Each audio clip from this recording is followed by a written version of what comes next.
નમસ્કાર. ઓર્ગેનિક કેમિસ્ટ્રીનું નામ સાંભળતા જ ઘણાને અઘરું લાગે, ખરું ને?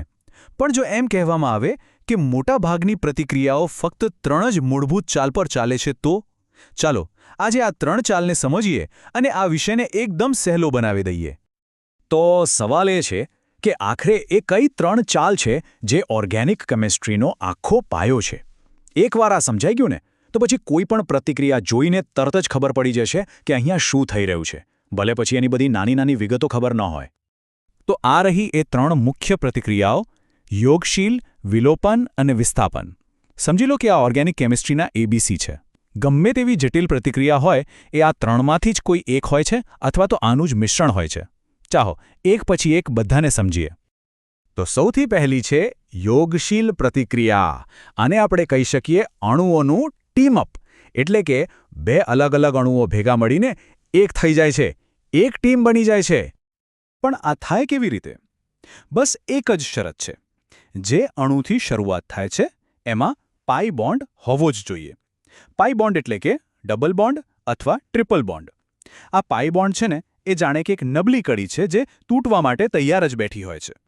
આને સમજવું બહુ જ સહેલું છે. જુઓ, પહેલાં આપણી પાસે A અને B વચ્ચે ડબલ બોન્ડ છે.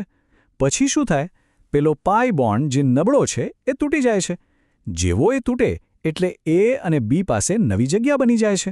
અને બસ આ ખાલી જગ્યા પર નવા પરમાણુઓ જેમ કે X અને Y આવીને જોડાઈ જાય છે. છે ને એકદમ સિમ્પલ? તો યોગશીલ પ્રતિક્રિયાને ઓળખવાનો સુવર્ણ નિયમ શું છે? બસ એટલું જ જોવાનું. જો કોઈ પાઈ બોન્ડ તૂટી રહ્યો હોય અને નવા પરમાણુઓ ઉમેરાઈ રહ્યા હોય તો સમજી લેવાનું કે આ યોગશીલ પ્રતિક્રિયા છે. બસ આટલું જ. સારું, પણ આવી પ્રતિક્રિયાઓ કયા અણુઓમાં જોવા મળે? તો જુઓ, મોટાભાગે તો આલ્કિન્સ અને આલ્કાઇન્સમાં. કેમ? કારણ કે એમની પાસે કાર્બન-કાર્બન ડબલ અને ટ્રિપલ બોન્ડ હોય છે. અને હા, આલ્ડીહાઇડ્સ અને કીટોન્સને પણ ભૂલતા નહીં. એમની પાસે પણ કાર્બન-ઓક્સિજન ડબલ બોન્ડ હોય છે.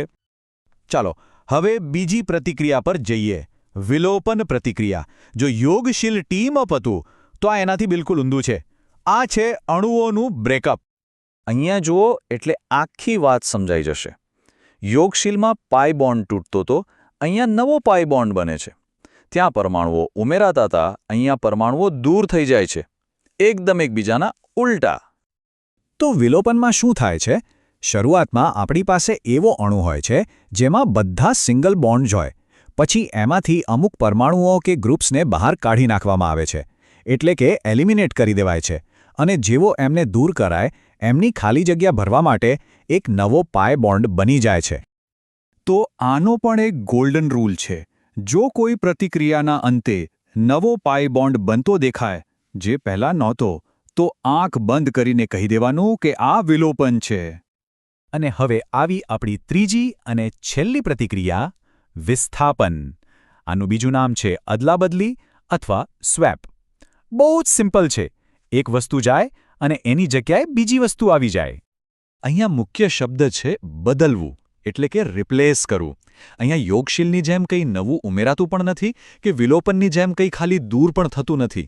આ તો બસ એકની જગ્યાએ બીજું, એક સાદી અદલાબદલી છે. ચાલો આને એક ઉદાહરણથી સમજીએ. ધારો કે આપણી પાસે CH3-Cl છે, એટલે કે એક કાર્બન સાથે ક્લોરીન જોડાયેલું છે. હવે જુઓ શું થાય છે.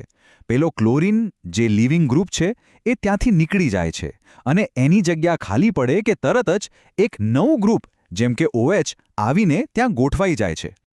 અને પરિણામ શું મળ્યું? CH3-OH, એટલે કે ક્લોરીન ગયું અને OH આવી ગયું. જો અહીંયા કોઈ પાઈ બોન્ડ બન્યો પણ નહીં કે તૂટ્યો પણ નહીં, બસ એકની જગ્યાએ બીજું આવ્યું. આ જ છે પરફેક્ટ વિસ્થાપન. તો વિસ્થાપનને ઓળખવાની ચાવી શું છે? બસ એ જ, એક ગ્રુપની જગ્યાએ બીજું ગ્રુપ આવી જાય. જો આવી અદલાબદલી દેખાય તો એ વિસ્થાપન જ હોય. સરસ, તો આપણે 3 મુખ્ય પ્રતિક્રિયાઓ સમજી લીધી. હવે ફટાફટ એ જોઈ લઈએ કે આ બધાને એક સાથે કેવી રીતે યાદ રાખવું. આ ટેબલ એકદમ કામની ચીજ છે, એક ચીટ શીટ જેવું. જ્યારે પણ કોઈ પ્રતિક્રિયા જુઓ ત્યારે મનમાં 3 સવાલ પૂછવાના. પહેલો, શું કોઈ પાઈ બોન્ડ તૂટ્યો? જો હા, તો એ યોગશીલ છે. બીજો, શું કોઈ નવો પાઈ બોન્ડ બન્યો? જો હા તો એ વિલોપન છે. અને ત્રીજો, શું ફક્ત એક ગ્રુપની બીજા સાથે અદલાબદલી થઈ? જો હા તો એ વિસ્થાપન છે. અને હા, એક વાત ખાસ યાદ રાખજો. અત્યારે એ ચિંતા કરવાની જરૂર નથી કે આ બધું કેવી રીતે થાય છે. આપણું પહેલું કામ ફક્ત એ ઓળખવાનું છે કે શું થઈ રહ્યું છે. બસ આટલું ઓળખતા આવડી ગયું એટલે સમજો કે ઓર્ગેનિક કેમિસ્ટ્રી શીખવાનું પહેલું અને સૌથી અગત્યનું પગથિયું પાર કરી લીધું. તો આટલું જ છે? ના, આ તો બસ શરૂઆત છે. એકવાર આ 3 પ્રતિક્રિયાઓને ઓળખતા શીખી જાઓ, પછી એના પણ પ્રકાર આવે છે, જેમ કે ઇલેક્ટ્રોફિલિક છે કે ન્યુક્લિયોફિલિક. પણ એ બધું સમજવા માટે આ પાયાની સમજ હોવી ખૂબ જ જરૂરી છે. મને આશા છે કે આ સમજૂતીથી ખાસ કરીને આઈટીઆઈના વિદ્યાર્થીઓને અને જે કોઈ પણ ઓર્ગેનિક કેમિસ્ટ્રી શીખી રહ્યું છે એમને ઘણી મદદ મળી હશે. જો આ સમજાવવાની રીત ગમી હોય તો આને લાઇક અને શેર જરૂર કરજો. અને હા, આવા જ બીજા સરળ વિષયો પર વિશ્લેષણ જોવા માટે અમારી ચેનલને સબસ્ક્રાઇબ કરવાનું ના ભૂલતા. ફરી મળીશું. આભાર.